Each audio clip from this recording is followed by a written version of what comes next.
Alex Karras, a player whose legacy still lives on in the hearts of his fans.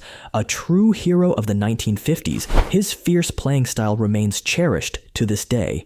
But his death shook the world of football, leaving fans heartbroken and raising serious questions. When Karras passed away, it wasn't just a loss for the game, it opened the door to the dark reality of the NFL's connection to repeated head injuries. But before we proceed any further, make sure to hit that subscribe button. In his later years, Alex Karras faced a tough battle with multiple health issues. He suffered from dementia, heart disease, and cancer, all of which took a toll on his body. Karras was one of the 3,500 former NFL players who, in early 2012, filed lawsuits against the league, claiming that repeated concussions and hits to the head had caused long-term damage. These players wanted the NFL to take responsibility for the lasting effects of head injuries on their health. On October 8, 2012, his close friend Tom McInerney revealed that Karras had been diagnosed with kidney failure, adding another painful chapter to his declining health. He was being treated at St. John's Health Center in Santa Monica, California, but eventually doctors could do no more for him, and he was released into hospice care. Surrounded by his loved ones, Karras returned to his Los Angeles home, where he spent his final days with family by his side. On the morning of October 10, 2012, Karras sadly passed away. Speaking of his career, which had a fair share of controversies, before Karras' NFL career really took off, he spent time as a professional wrestler. In December 1957, he signed a contract to wrestle during the 6-month off-season, earning $25,000, a considerable amount at the time. But football was always his main calling, and in 1958, Karras was selected as the 10th overall pick in the NFL draft by the Detroit Lions. He chose the Lions over an offer from the Canadian Football League's Winnipeg Blue Bombers, and quickly proved he made the right choice. Karras became one of the most dominant defensive tackles in the league, spending his entire 12-season career with Detroit. As a rookie in 1958, Karras joined a Lions team with championship hopes, and it didn't take long for him to find himself in the company of the team's legendary quarterback, Bobby Lane. Lane, known for his wild lifestyle off the field, took Karras under his wing, often dragging him along for his notorious late-night adventures. Karras marveled at Lane's ability to party hard and still show up the next day, ready to perform in practice or on game day. Karras himself wasn't immune to the lifestyle, admitting that he frequently found himself hung over from late-night bar hopping. Despite the wild nights, Karras' incredible talent on the field helped cement his status as one of the best defensive players of his time. His troubles did lead to a suspension. After Bobby Lane was traded to the Pittsburgh Steelers early in the 1958 season, Karras stepped up and took on a veteran leadership role on the Detroit Lions. Karras was known for his strong presence both on and off the field, and as a seasoned player, he became a guiding force for younger teammates. However, Karras faced a significant controversy on January 7, 1963. His ownership stake in Detroit's Lindell AC Bar drew the attention of league officials, who urged him to sell his interests due to troubling reports of gambling and organized crime linked to the establishment. Initially, Karras was defiant, even threatening to retire instead of giving up his bar ownership. However, the situation escalated when he admitted to placing bets on NFL games, leading to a suspension from the league for one entire season in 1963. He wasn't alone. Green Bay Packers running back Paul Hornung faced the same fate. During his time away from football, Karras returned to professional wrestling, where he took on memorable personas like Dick the Bruiser, keeping his name in the public eye. Fortunately for Karras, he was reinstated by NFL Commissioner Pete Rozelle on March 16, 1964, along with Hornung, and was eager to return to the game. When he was back on the field, Karras found himself in an amusing situation. One day, an official asked him to participate in the pre-game coin toss, but Karras politely declined, saying, "I'm sorry, sir.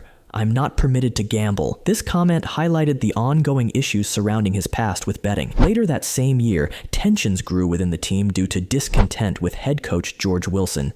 Karras even requested a trade, hoping for a fresh start. However, the Lions addressed the situation differently, choosing to fire Wilson after the season instead of trading Karras.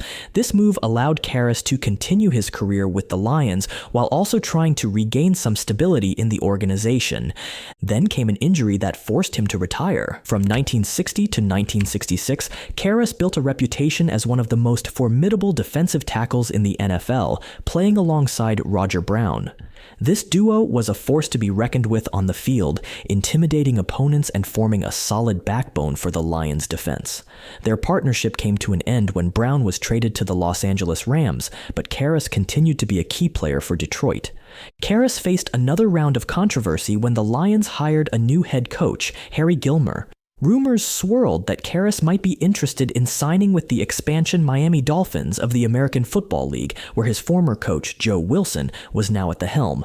In a surprising twist, Karras instead signed a lucrative 7-year contract with the Lions on May 20th, 1966.